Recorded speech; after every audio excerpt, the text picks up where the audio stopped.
Salutare și bine ați venit la un nou video. Astăzi vreau să vă arăt un telefon care l-am achiziționat acum. Un telefon de la Xiaomi, mai exact un Redmi Note 13 Pro 5G. O să-l desfac aici să vă arăt cum vine el în cutie.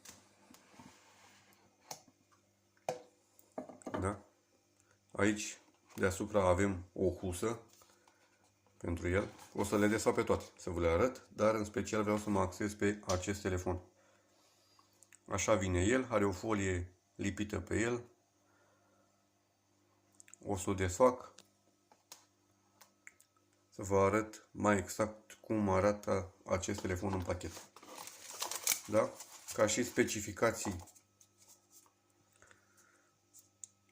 avem o cameră de 200 de megapixeli, o încărcare rapidă de 67 de W, o baterie de 5100 de mAh. Senzorul de amprentă este pus pe ecran. Așa arată. Acestea sunt camerele.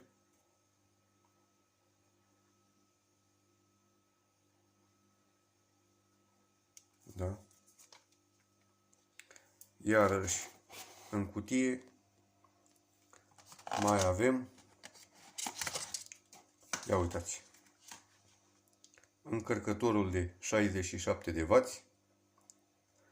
și cablu. Încărcătorul este foarte greu, vreau să vă spun că este greu.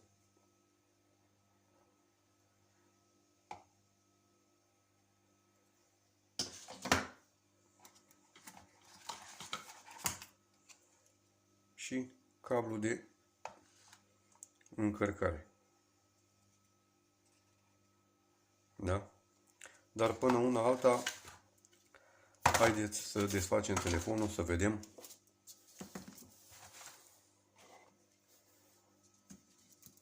Mi-este și greu să filmez.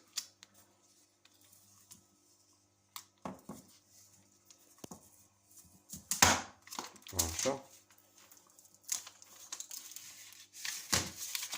Așa arată telefonul.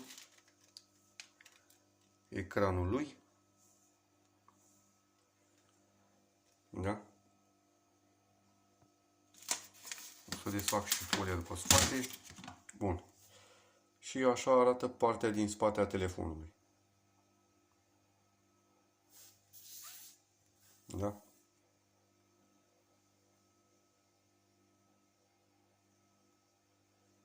Deci, cele trei camere.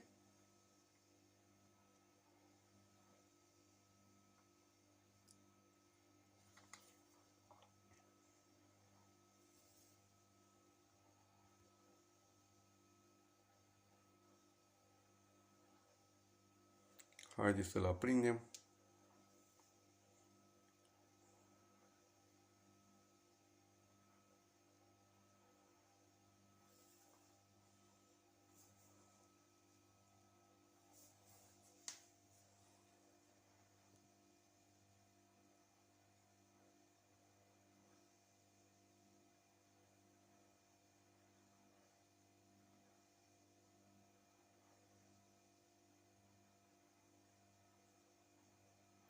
El acum o să încearcă să-l configurez,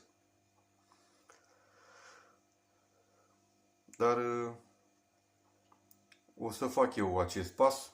Ideea era că vreau să vă arăt cum arată el ca și telefon, ca și design și ce specificații importante are. Deci, o cameră de 200 de megapixeli, o baterie de capacitate mare de 5100 de mAh, 8 GB de RAM și 5G.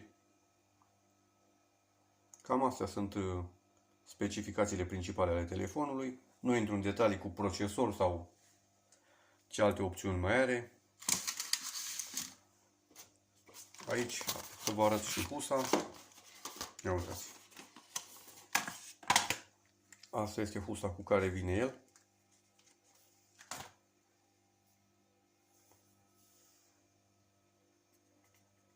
Da? La prima atingere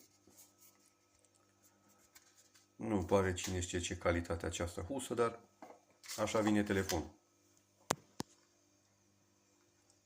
Dacă aveți și alte întrebări legate de acest telefon sau doriți să achiziționați, eu o să revin cu un nou videoclip și o să vă spun despre acest telefon, cum se mișcă în aplicații și ce părere am eu despre acest telefon. Dacă vă place aceste videoclipuri, vă rog să vă abonați la acest canal, să distribuiți acest video, iar până data viitoare vă doresc toate cele bune.